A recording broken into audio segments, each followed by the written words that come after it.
Hi students, how are you? Again, I have a lighting issue here, but I'm hopeful that you can hear me. The lighting is never easy. I think that's a little better. You got me there, okay?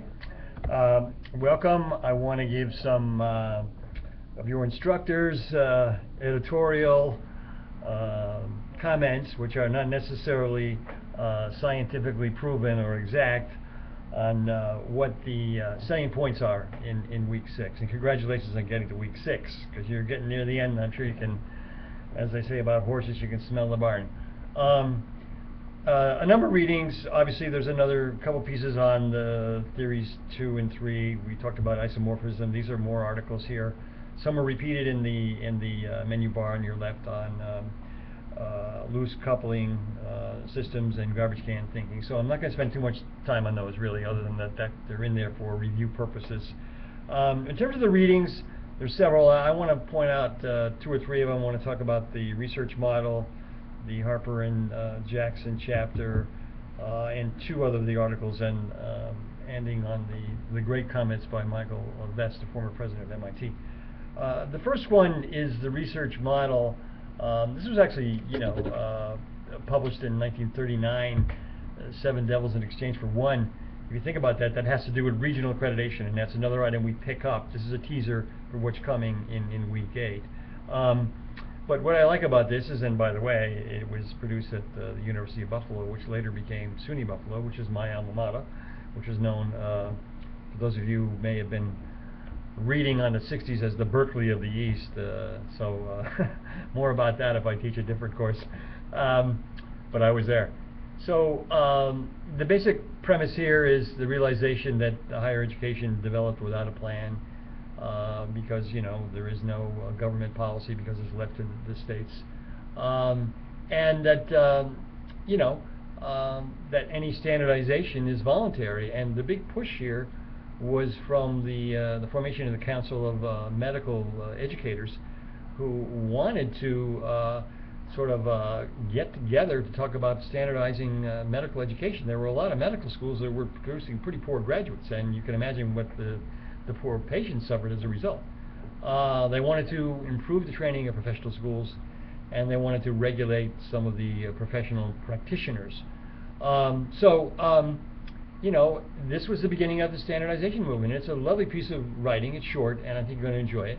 And it points out there was also no organized training for people who wanted to go into social work or go into being librarians. So you fast forward 40 years and you can see what this means. And really, if you looking at the historical perspective, which this course is about,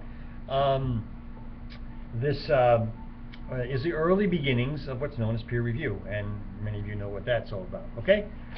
The second I want to talk about is the article by Brent, "The Rise of the Practical Arts," in your text by Harper and Jackson. Again, this is an excellent overview of the rise of the distribution requirements in arts and sciences. And now it's customary, any degree you get, whether it's an undergraduate degree, whether it's a 2-year or 4-year degree, you have to have a third of the curriculum be in the general educations.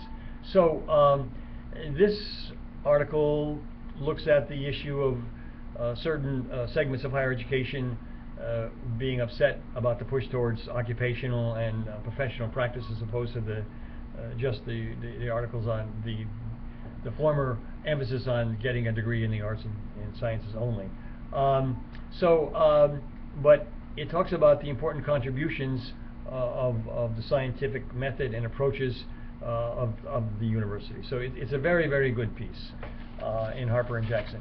The next one is the Bachelor of What, Master of Whom by Ash. And this is really kind of important, because I'd like you to, if no other name in this, it's Wilhelm von Humboldt, who was the president in 1810 of the University of Berlin, which was considered the rise of the German influence of higher education. And he makes some very fundamental points that ring true even today. The necessary ingredient of freedom to teach and learn, the unity of teaching and research, which is really part of the topic of this week, the unity of science and scholarship, and the primacy of pure science, which is another key piece here. The basic science, he saw a brilliance, this is his thinking, of basic science in the practice of humanistic teaching. So here's a guy in 1810, fast forward almost 200 years plus, who talks about the unity between the liberal arts and science, and you're going to see some similarities with Michael Vest, and it's also very, very true. So this is a great piece, all right? And now I want to talk a little bit, and getting my time here on there's two really nice short articles. I think they're in the lecture folder, yeah, they are in the lecture folder, and a video by Michael Vest, who was the president of MIT. And the video is terrific, and he raises 6 key points that teaching and research are equal in a learning university. And number 2, the qualifications for research are no better or no less than the qualifications for faculty. Here he's talking integrity. 3, science flourishes best in an open environment. What a wonderful statement.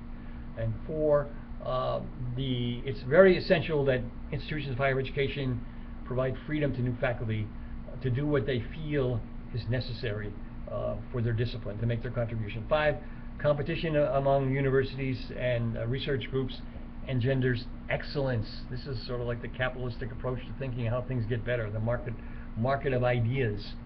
And 6, the fundamental nature of scholarship and research must be equal, whether it's pure research or applied research. Listen to his tape. He's really, really terrific. I hope you're going to be inspired on it, and some of you may find some seeds of usefulness for your own dissertation topic. Okay? The discussion board question this week is the research model, and how does it apply to our systems of higher education today. A little longer than usual. This is a great series of readings and topics, and I think you're going to enjoy it. You're all doing well. If you have any questions, you know how to reach me.